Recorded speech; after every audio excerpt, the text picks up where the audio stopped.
Well, it's been literally 3 weeks since I've made sourdough bread, so I'm going to make some today. I have fed my starter 3 times since I've taken it out of the fridge, and now it is pretty active and looks ready to use. So let's mix up some dough. I'm gonna start off with 350 grams of water, 100 grams of my active starter, and then go ahead and mix this together. 500 grams of bread flour, and then 10 grams of salt. And then go ahead and mix this together. Once it starts coming together and it looks like this, I'm gonna go ahead and knead it for like 3 to 5 minutes. And then I always just take one of my scrapers and scrape down the sides just to make sure I don't have any of just like the flour on the side. So this is what it's looking like. I'm just gonna let this rest for 30 minutes covered and then come back and do my first round of stretch and folds. So let's do our first round of stretch and folds. I'm actually going to be doing 3 of these, 30 minutes apart. So I already went ahead and washed and kept my hands wet, but what you're gonna do is pull up on your dough and then fold it in.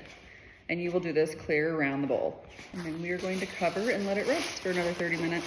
Here we go for round 2. So same thing, go ahead and pull up, fold in. Stretch, fold.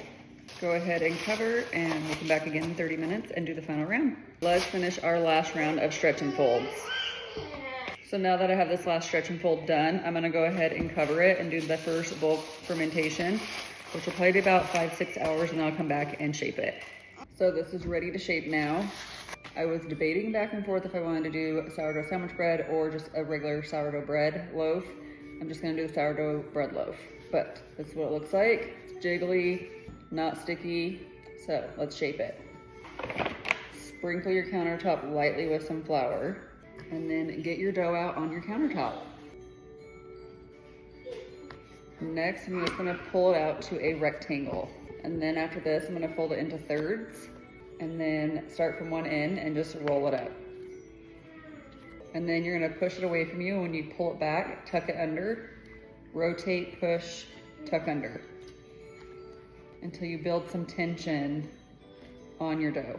Add some flour to my banneton basket, and then just a little on top of my dough.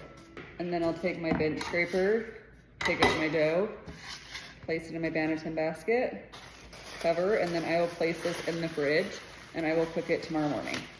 The next morning, you want to go ahead and place your Dutch oven in your oven and preheat your oven to 450 degrees Fahrenheit. Then go ahead and place your dough on parchment paper, score it, and then add it to your Dutch oven once it is warm and ready to go.